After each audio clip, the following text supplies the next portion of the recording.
And looking at the Patriot attacks, if you accept that Israel's act was indeed a justified use of force, or that it was a use of force under the doctrine of self-defense, you have the further question of, well, was it necessary to prevent the rocket attacks?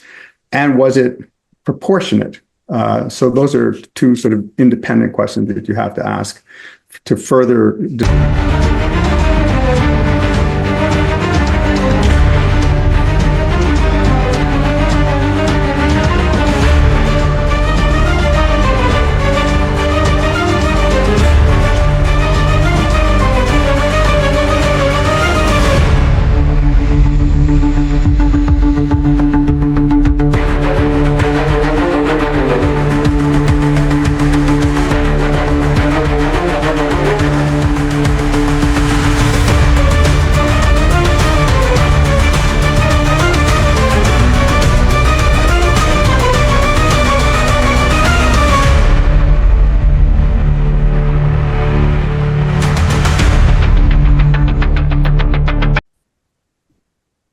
So good morning, good afternoon, good evening to everyone who is joining. My name is Dr. Shuddha Chaudhary, and today we are going to talk about Israel's recent attack on Hezbollah's pager communication and whatever context is developing so far in the context of use ad Bellum. And for that, we have Craig Martin, sir, with us. He's joining early in the morning at 8 o'clock from his home today, and that is a big, massive privilege for us. Craig Martin, sir, is a lawyer and legal scholar and currently professor at Washburn University School of Law, teaching public international law, the law of armed conflict, constitutional law, human rights, climate change law, and many other things.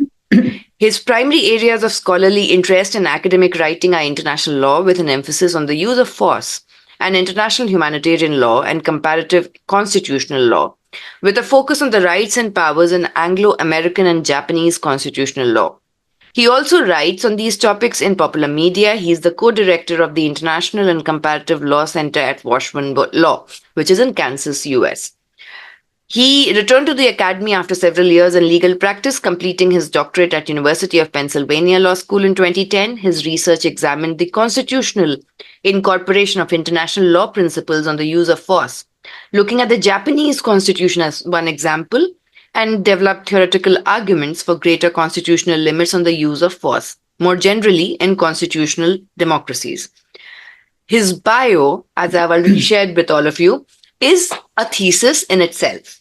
So we are keeping it very brief, and we are going to start with the questions. And sir, the first question is for our scholars to understand, what exactly is jus ad bellum? So the jus ad bellum is the legal regime in international law that governs the conditions for states to use force, primarily against other states. And it's a fairly recent development. So I think you can trace the ideas of jus ad bellum back to classic Greece and Rome, and ideas of just war, the idea that war had to have a just cause. But these were really more philosophical theories. And they only really manifest themselves in international law in the 20th century. And so you can really trace it back to the 1928 Pact of Paris, or Kellogg-Briand Pact, which is the first international law treaty that purports to prohibit the use of force by one state against another. And then it finally becomes enshrined in the United Nations Charter. So Article 2.4 or 2(4) of the UN Charter prohibits the use of force against the territorial integrity or political independence of any other state, or for any reason that is inconsistent with the principles of the UN Charter. And there are a couple of exceptions to that prohibition. One is where the UN Security Council itself authorizes the use of force for the purposes of maintaining international peace and security, which it can do under Article 42 of the UN Charter. So if we look at the Korean conflict in the 1960s, the Gulf War in 1991, these are examples of where the UN Security Council has authorized member states to use force to maintain or restore international peace and security.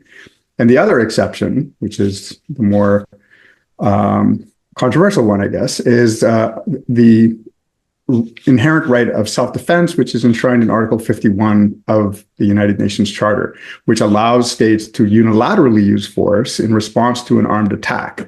either individually, that is, if they are the subject of the armed attack themselves, or collective self-defense, where more than one country can use force against an aggressor state in defense of one country that has been the subject of armed attack.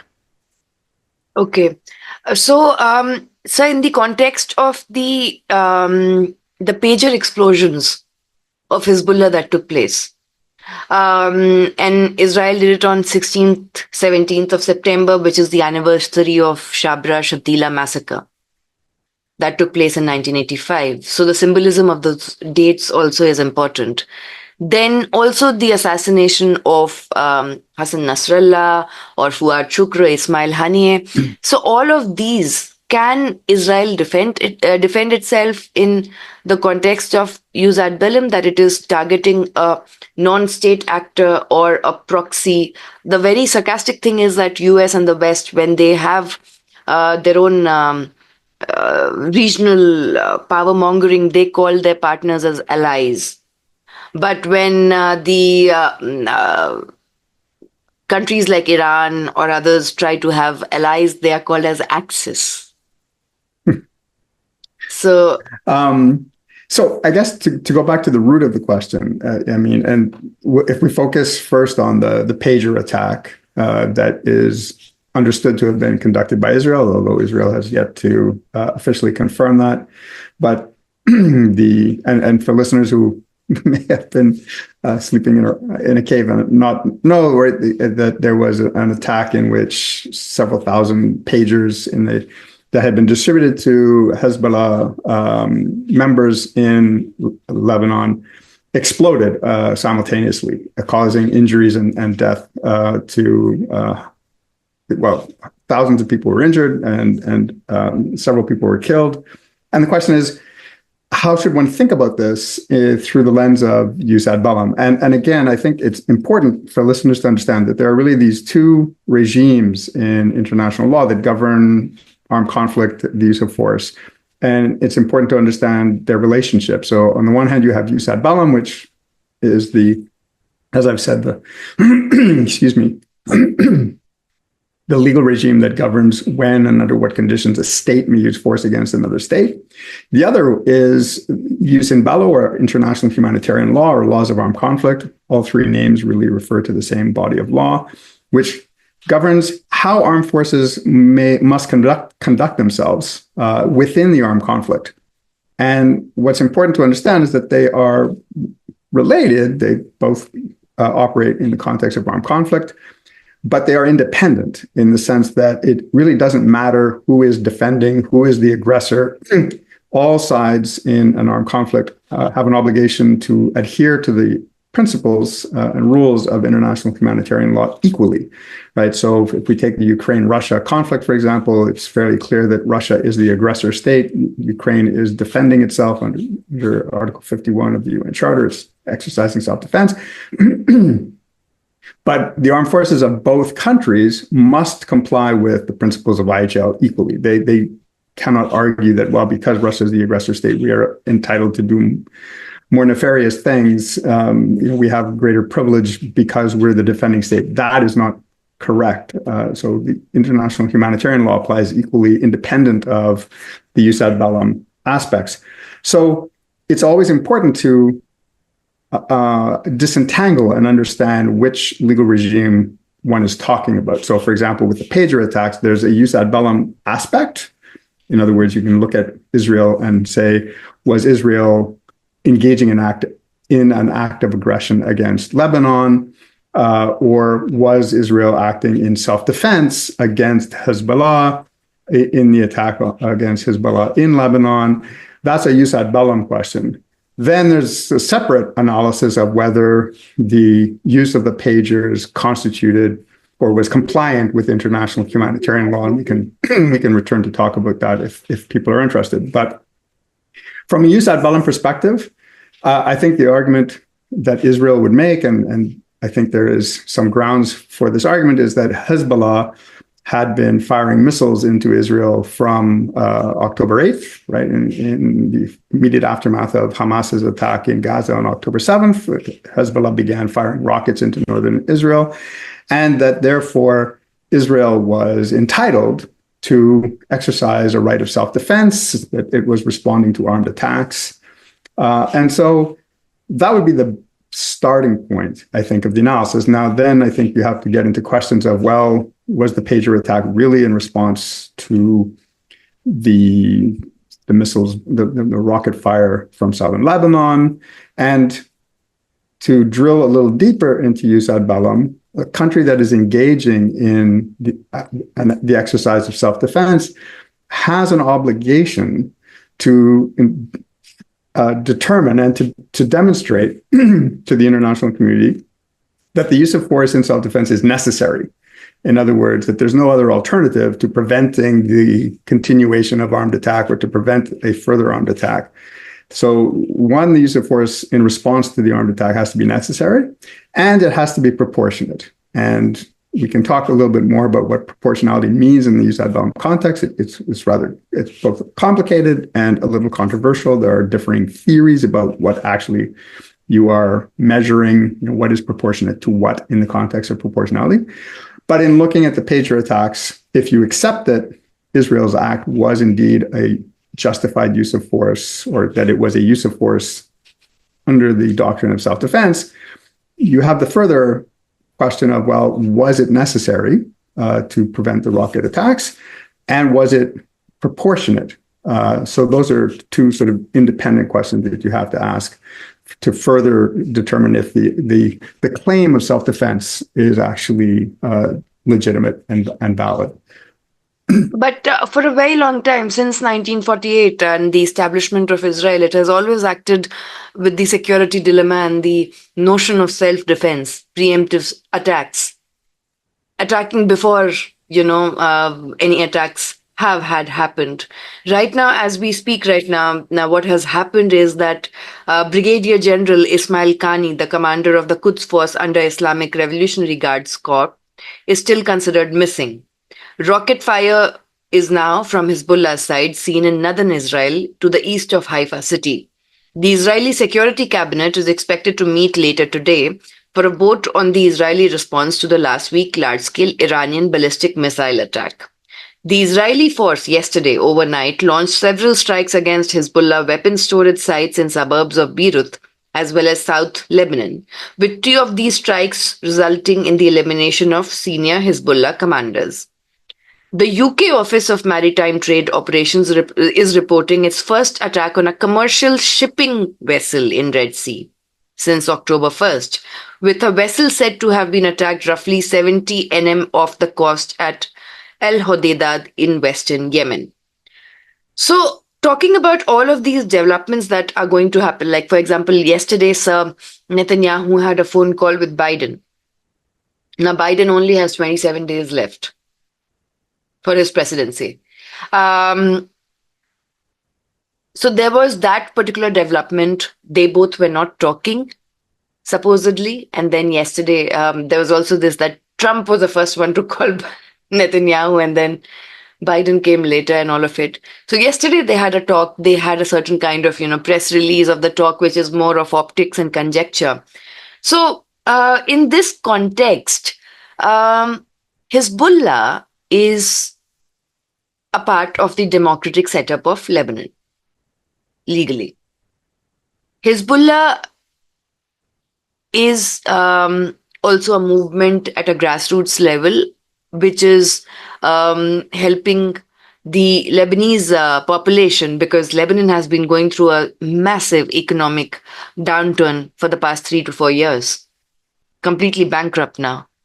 So, not that I'm trying to give a very utopian image of Hezbollah, but they also involve themselves in many grassroots level charity acts. Now, when Israel is doing these targets, assassination, and calling it precise, they are not exactly precise. They are leading to the loss of a lot of civilians in Lebanon who have nothing to do with Hezbollah. So how can, under Bellum, an attack in the name of self-defense, which eventually leads to killing of a lot of innocent civilians, be justified?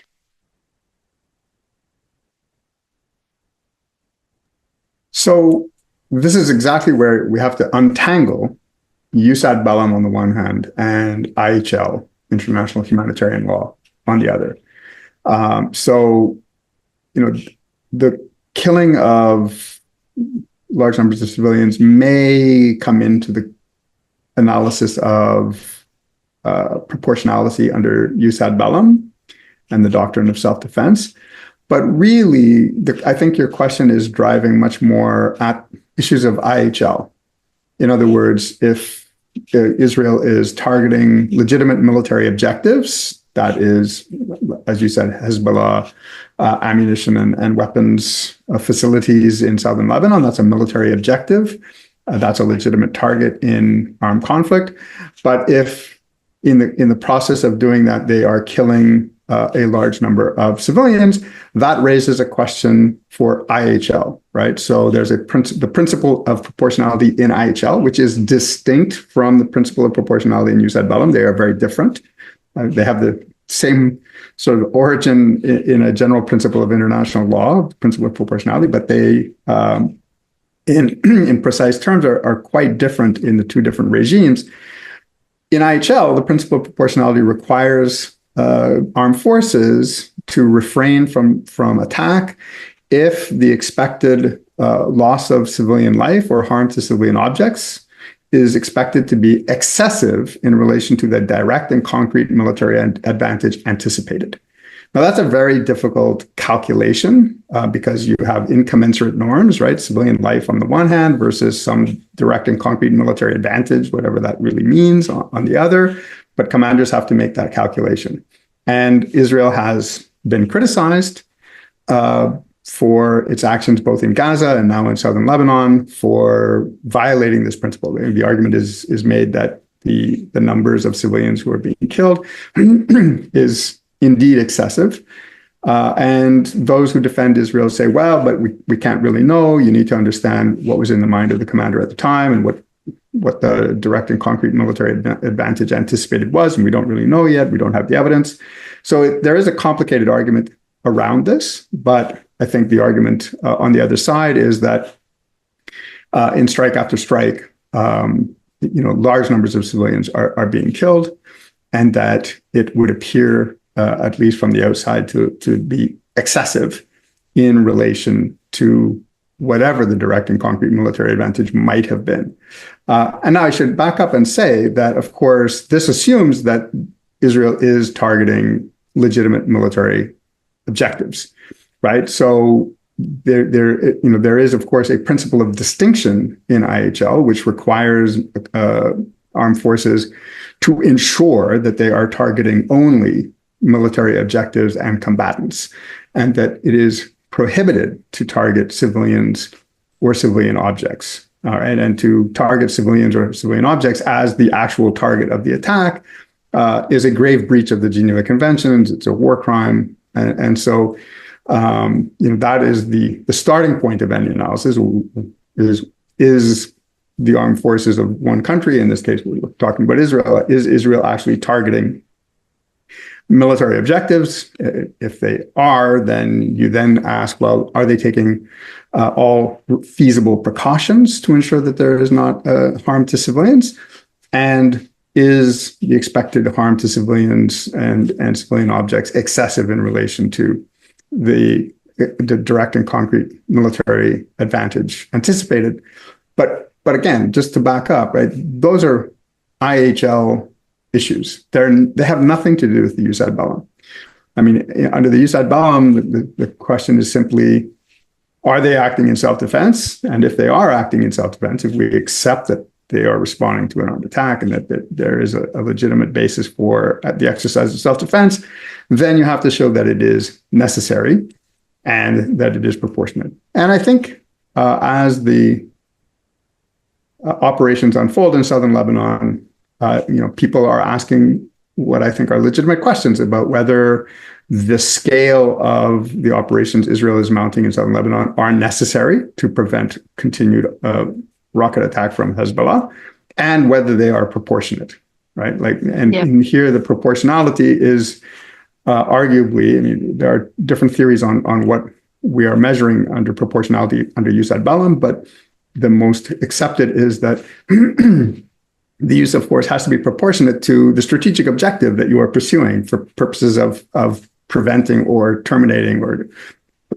preventing the continuation of armed attacks.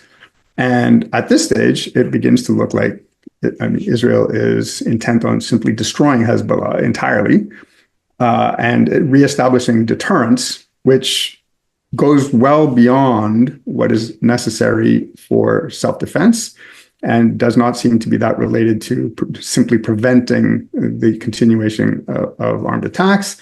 And therefore, one might argue it is disproportionate. So, how exactly is proportionality measured in an armed conflict? Because in a conflict, the number of deaths, injuries, people going missing, the exact impact. So, for example, when Truman bombed Hiroshima and Nagasaki, and his concept was utilitarian. So if we don't do it, they're going to attack. Japan is going to attack US. So if you compare, so in terms of number of population, that is better in terms of his idea of proportionality in the utilitarian principle of saving the American population. But the impact of the bombs was and is still prevalent 50 years later. Yeah, so Hiroshima and Nagasaki tend to, I'm not sure they're the best examples for us to look at because, first of all, under current law, one has to remember, there's frequently in these debates about what is going on in the world right now, including in Ukraine and Russia, people say, well, look at World War II. Look at how many civilians were killed in World War II. But one has to realize that the current legal system was not in place in World War II. World War II was conducted under a different legal regime. And so it's not that helpful to look back to World War II and say, well, look, the bombing of Dresden killed, 200,000 civilians. And so, Gaza is no big deal. That's not very helpful because World War II was a completely different legal regime. And Hiroshima and Nagasaki under current the current legal regime, I think, would clearly be unlawful, would be a war crime, and so, I don't think that the bombing of either Hiroshima or Nagasaki complied with the principle of distinction, right? That there was no sort of, one could not argue that was targeting a military objective, and to the extent that it was an indiscriminate attack and so forth. So, but to go back to the root of your question about, well, how do we measure proportionality? Again, I think proportionality is a really complicated concept in both IHL and in use ad bellum. And it's important to keep a few things quite distinctly clear, right? So often in the media, we see, so if we look at previous, we look at the 2006 or 2000, I'm blanking on the year of the last Gaza. Well, 2006 was the last Lebanese, but one of the previous sort of Israeli conflicts. The media was looking at this and saying, well, there have been 2,000 Palestinian dead and 6 Israelis, and therefore it looks disproportionate. But that's just overly simplistic, right? If the 2,000 Palestinian dead were Hamas fighters, and there were 2,000 fighters killed on one side and 6 fighters killed on the other side. There's nothing disproportionate about that, right? I mean, the armed conflict does not require proportionality in relation to the numbers of dead of combatants on either side. Proportionality as an IHL matter has to do with the harm caused to civilians in relation to the strategic military advantages that are being sought, or tactical and strategic, right? And so, the number of dead can be misleading, right? So even in the event that a strike, for instance, kills 1,000 civilians, if the direct and concrete military advantage that was expected or anticipated from that strike was sufficiently large, then it might actually justify the killing of 1,000 civilians, as terrible as that sounds. But that's the way the principle of proportionality operates, right? So one cannot just look at the numbers of dead, even the numbers of civilians, and say, well, that seems disproportionate. One has to look at the other side of the equation, which is what is the direct and concrete military advantage? And so certainly in the context of Gaza, for example, where a 2,000-pound bomb is dropped on a refugee camp where civilians are gathered and are trying to escape the conflict, and hundreds of civilians are killed. And the explanation given is that they were trying to target one high-value target, like one sort of Hamas leader. This clearly raises a question of whether that is proportionate, right? Because one can argue that the direct and concrete military advantage anticipated from the killing of one Hamas leader does not justify the killing of hundreds of civilians, and that killing of hundreds of civilians would therefore be excessive and therefore a violation of the proportionality. As well, the use of a 2,000-pound bomb, it could be argued, violates principles of discrimination because it's using a weapon that cannot discriminate in the context of an urban environment where there are hundreds of civilians. So all of that to say that applying the principle of proportionality, both in IHL and in use at Bellum, and they are quite different in the two different regimes, in both cases, it's really quite complicated. And one has to be careful in applying them and making sure that one isn't oversimplifying the analysis by just looking at the numbers on one side of the equation. That is the number of civilian dead on one side of the equation. I completely understand this and on the other side, I would also like to tell our viewers that Hezbollah yesterday fired 200 rockets at the occupied Palestinian territories. And there are 3 to 4 bases of Israel that have also been eliminated. Now, what is also happening at the same time is a massive propaganda from both sides. So we don't know what actually is happening or not, but a massive propaganda is being circulated by both the sides, and both have their own intentions in carving out a narrative of the 7-front war that is happening. So my next question, sir, is that,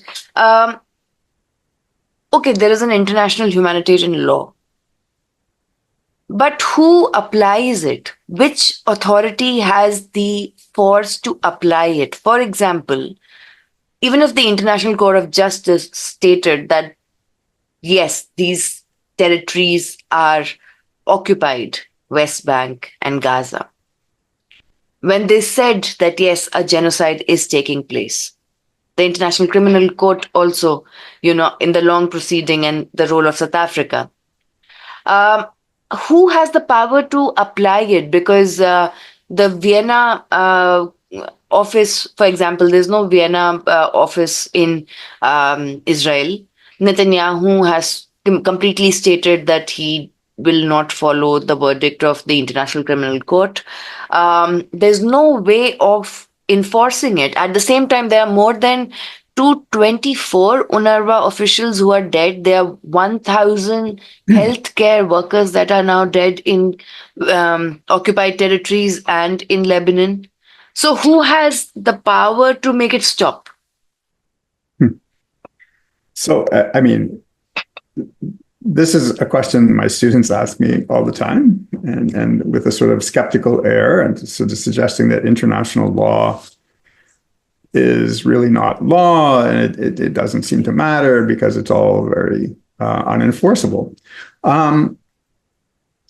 So I think there are a few things to be said. So first of all, you've commented on the ICJ, right? So the International Court of Justice adjudicates on disputes between states, and its judgments are in a contested adjudication. Its judgments are binding. But the problem, of course, is, well, how do they get enforced? Now, you referred just now to the advisory opinion, the recent advisory opinion on the policies and practices of Israel in the occupied Palestinian territories. An advisory opinion is not binding. In other words, its judgment is not binding on any one state. But it's important to understand, and certainly for the students who are listening, it's important to understand that even though it's not a binding judgment that can be enforced in any way against Israel, its judgment exercises massive amounts of influence, right? So already countries like the United Kingdom, for one, there's one other, I'm forgetting which one off the top of my head, but another European country have announced that they are reviewing their weapons transfers to Israel as a result of the ICJ's decision, precisely because the ICJ, well, part of the ICJ's decision included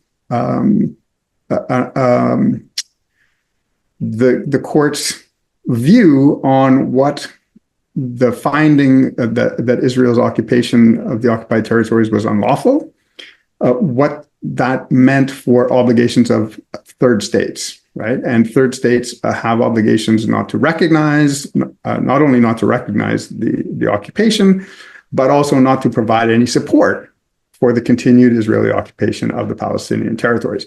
And so therefore, that creates obligations on third states.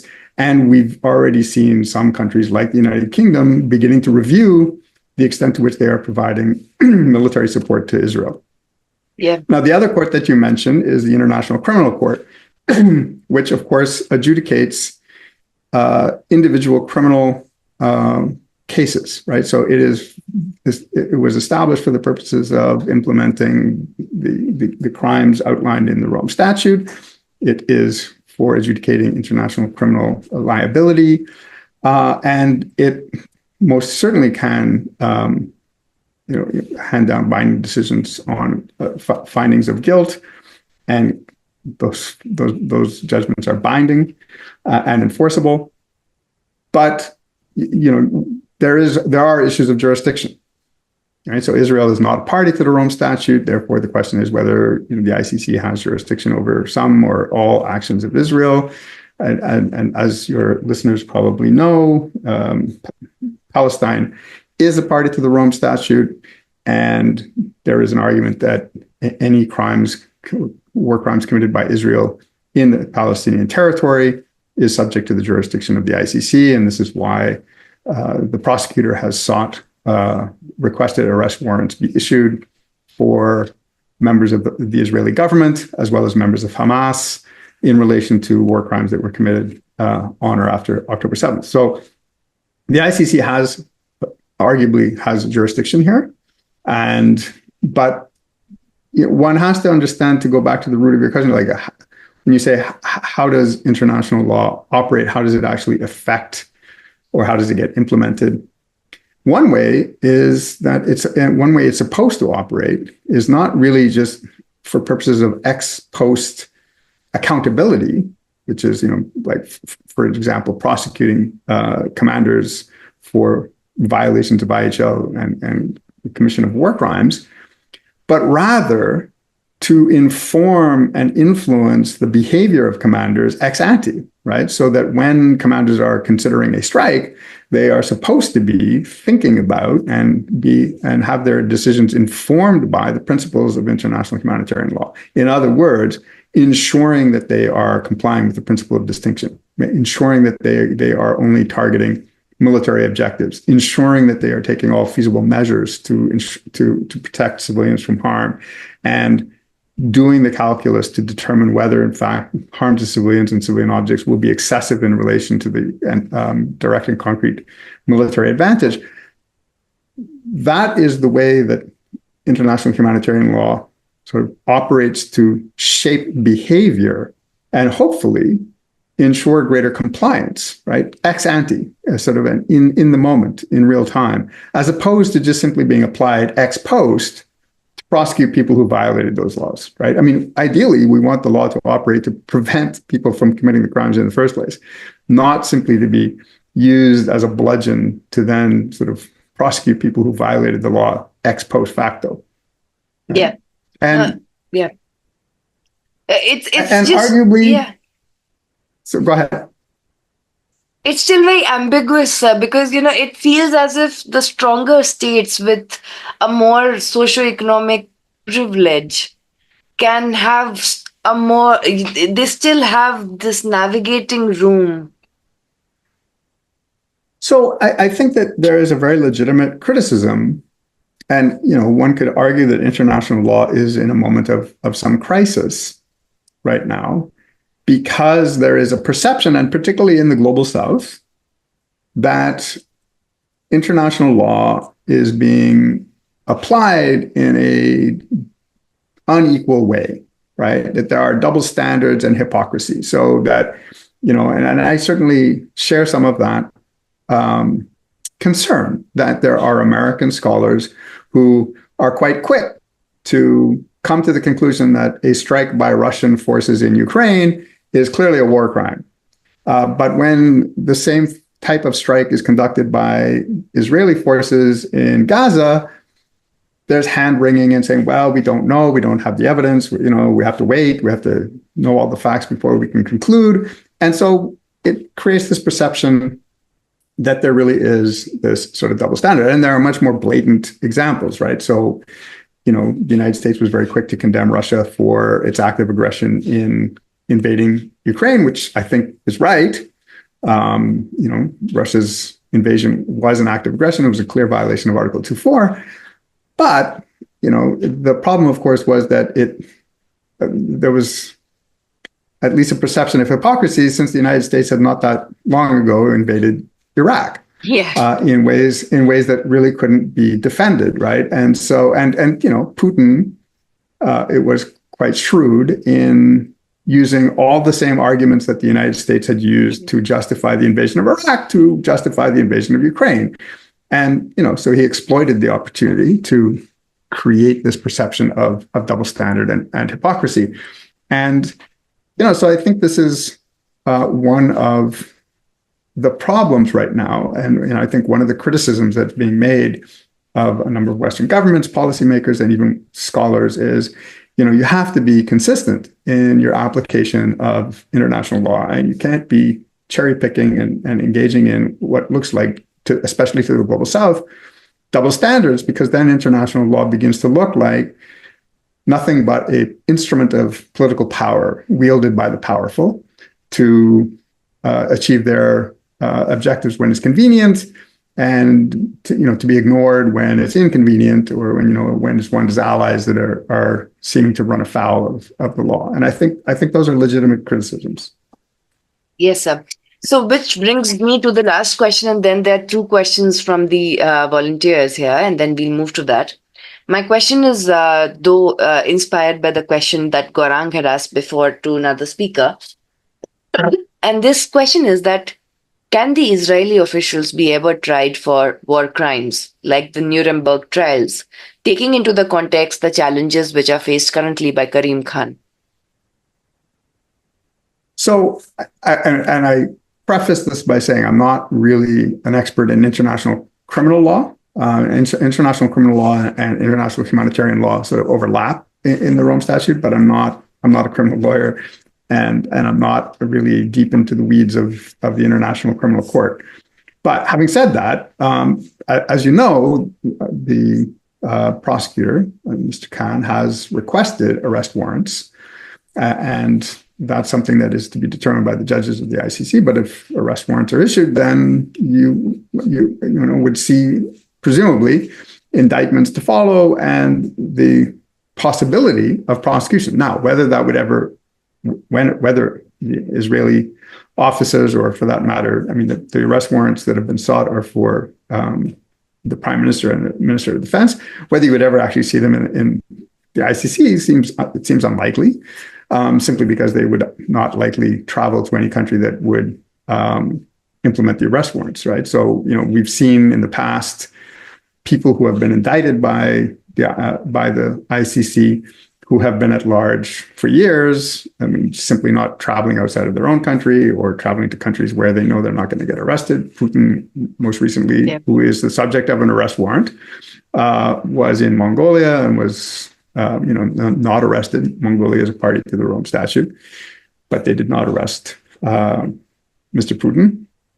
So, I mean, I think the short answer is it's not um, it's not entirely impossible, but it doesn't seem likely. But nonetheless, George W. Bush, Dick Cheney, Donald Rumsfeld, they never traveled to Europe after the invasion of Iraq, right? And the reason they never traveled to Europe was because there was a real concern that they might be tried for torture under universal jurisdiction, right?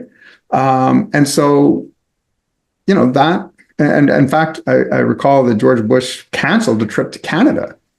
He was supposed to speak in Vancouver and got wind that there was the possibility that he was going to be served with a legal process in Vancouver if he traveled to Canada, again, arising from sort of allegations that he was privy to and complicit in and the torture of detainees in black sites, right? So the law, it may seem unsatisfactory and unsatisfying when we think of people who have committed war crimes not facing justice in a court like in Nuremberg.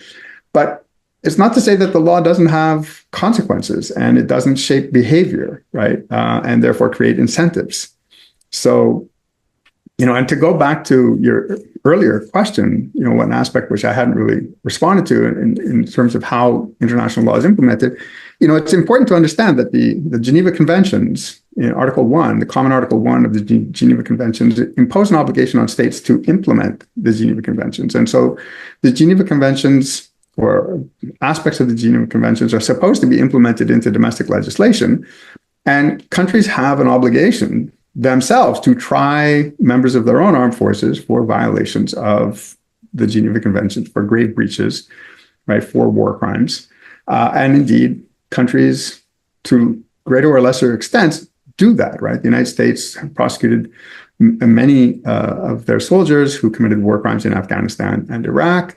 The argument, I think, is made that Israel has not done enough to investigate and certainly to prosecute members of its armed forces for violations, but it does do so. Whether it's sufficient or enough is another story. But countries do themselves implement aspects of the Geneva Conventions, as it is their obligation to do under Common Article 1. I hope so, but isn't it very diplomatic, sir? But if you just think of it as a layperson, that, for example, I am the head of state of some European country or Canada or whatever, and I know that Bush or Rumsfeld or someone is going to come over and they're going to deliver a speech or whatever. Now, I have to be diplomatic on both sides so that I do show to the world that we are following the legal ramifications of whatever kind of sanctions there are on them or arrest warrants or whatever.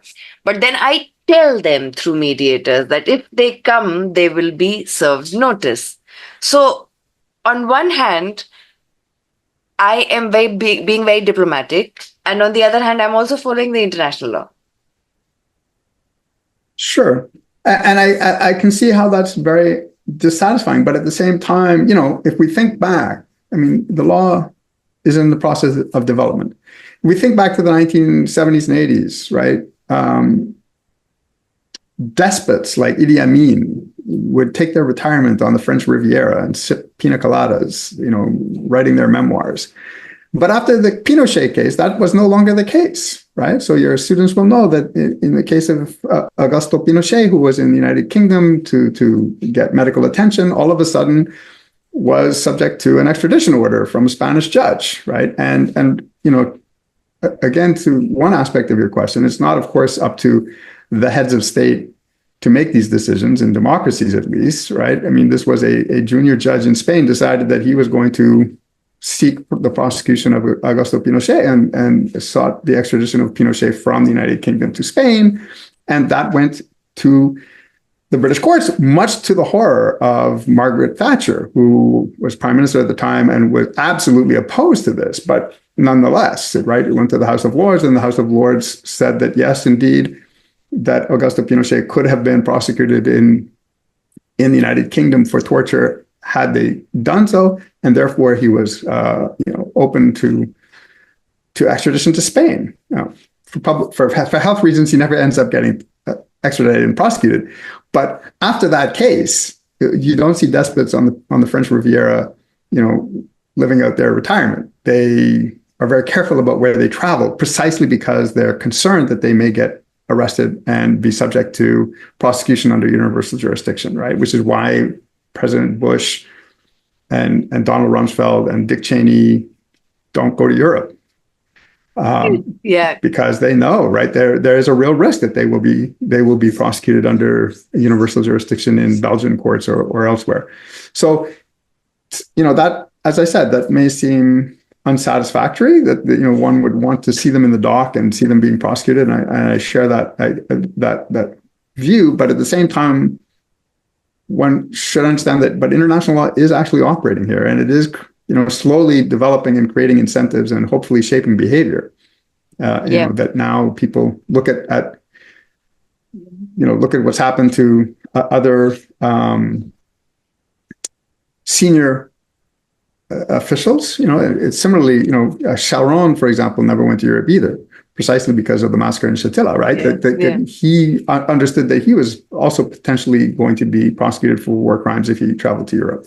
So, that has an impact. Hopefully.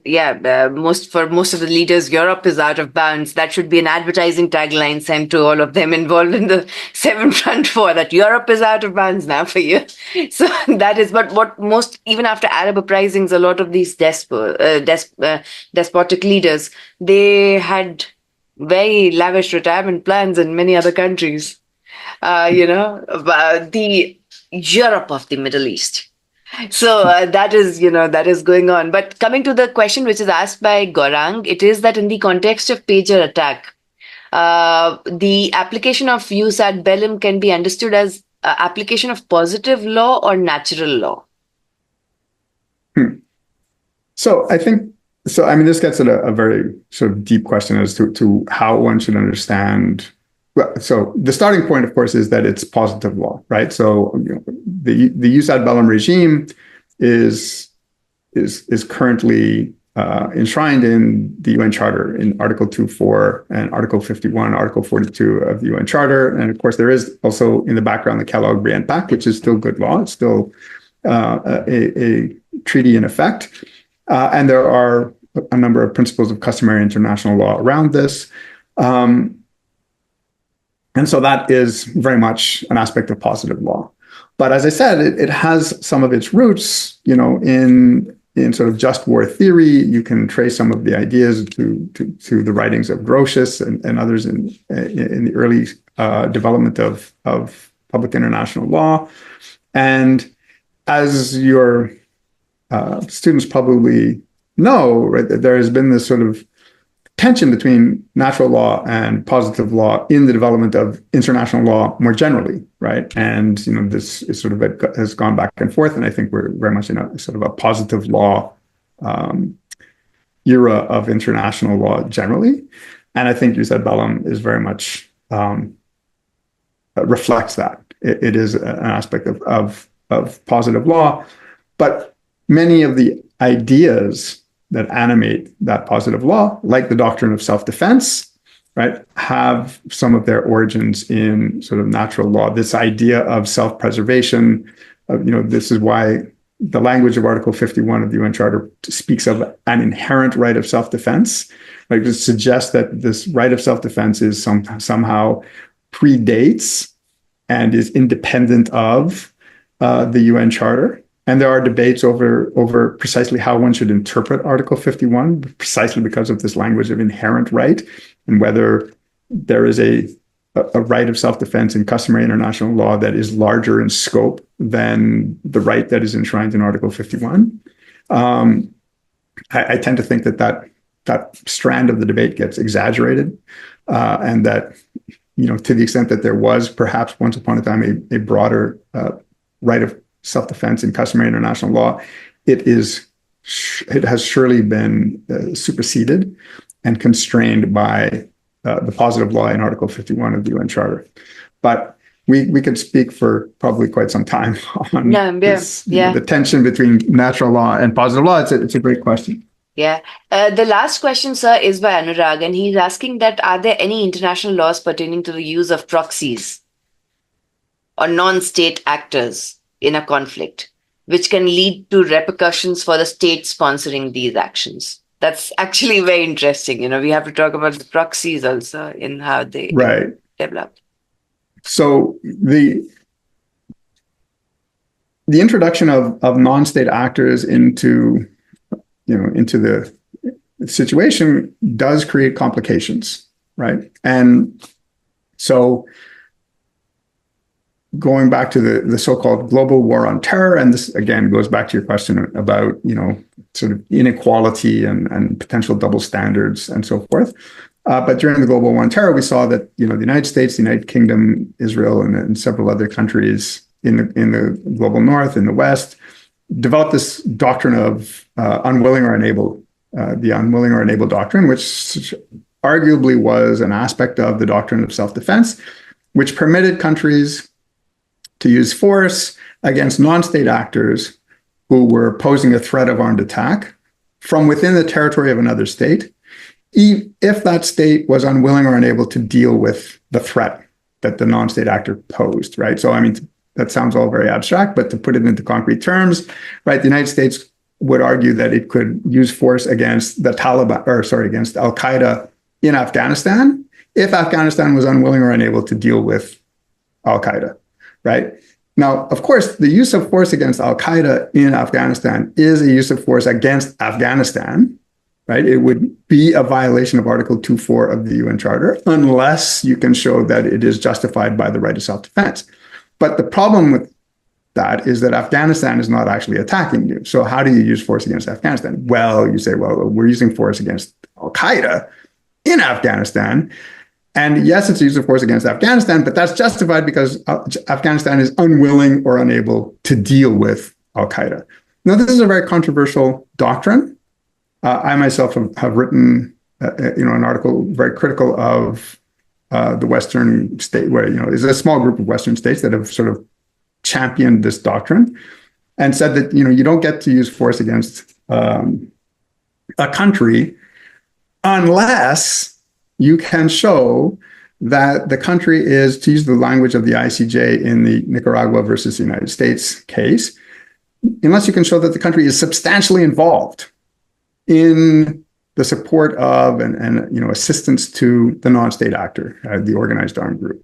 If the country in which they're operating is substantially involved, is supporting them, and therefore, then I think it's legitimate to impute, right, the actions of the non-state actor to the state itself, right? That they are, you can show that they are accountable in the same way.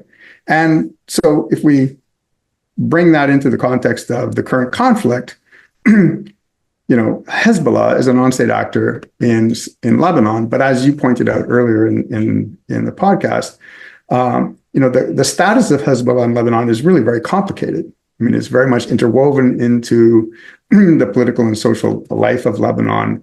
It's not your typical non-state actor that's operating up in the hills over which the government of the country has very little control, in the way that, for example, Al-Qaeda was in the south of Afghanistan, or Al-Qaeda in the Arabian Peninsula was in Yemen. The Yemeni government didn't really have any control over Al-Qaeda in the Arabian Peninsula. But in Lebanon, the government doesn't have a lot of control over Hezbollah, but actually Hezbollah has some control over the government. And Hezbollah is very much in control of the infrastructure, and as you say, provides a lot of the services that governments would normally provide, and is sort of integrated into the society in sort of a very deep way. And so this makes it very complicated in terms of thinking, well, Hezbollah is firing rockets into Israel.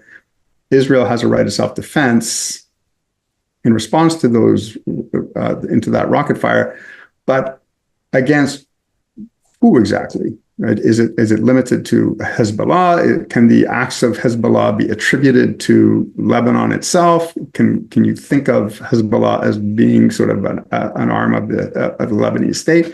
I think in the context of Lebanon, it gets really very complicated. But more generally, to the to your guest's question, the when you're defending against non-state actors, it really gets a little bit complicated. But I think since the early 2000s, there's been some agreement that yes, states may use force against non-state actors. They may use force against non-state actors in the territory of another state to the extent that you can attribute the actions of the non-state actor to that state. In other words, the state is substantially involved in the actions of the non-state actor.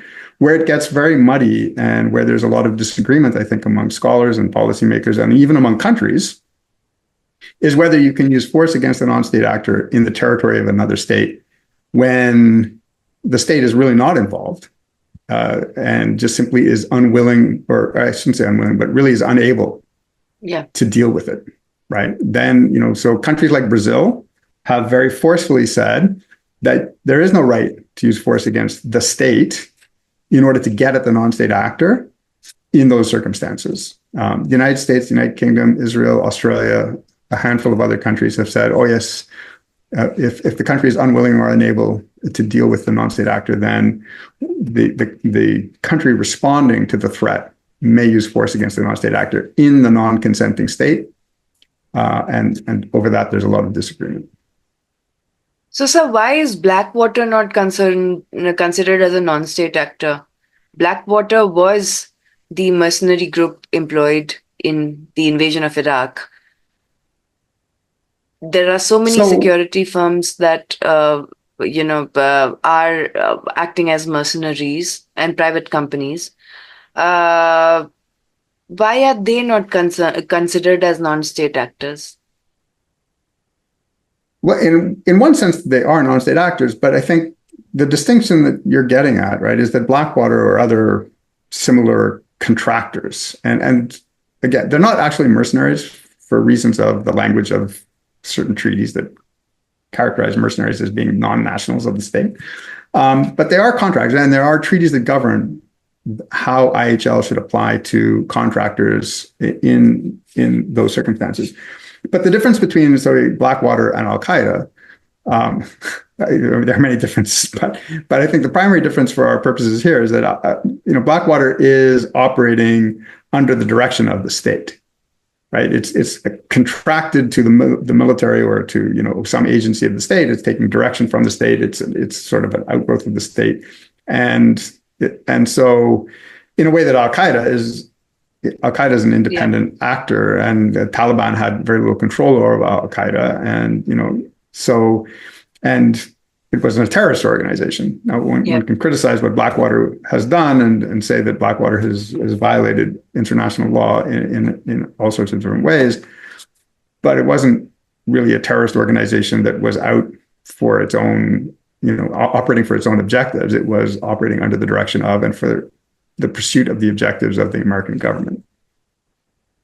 Yeah, but again, speaking from the global South perspective, where there's so many conflicts and so many inherent discrepancies, there's no definition of terrorism. One person's freedom fighter is another person's terrorist. Said Ronald Reagan. Yes, I agree. There's no widely accepted definition of terrorism. I agree. And for that reason, I think that,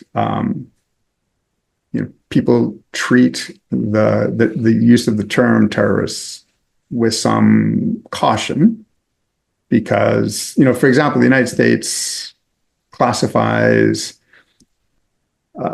terrorist attacks as including attacks on military targets, right? So the bombing of the coal, for example, off Yemen, in the late 1990s by Al-Qaeda is considered a terrorist attack. But many would argue, well, no, if the attack is on a military target, then that's not a terrorist attack. It's just a military operation.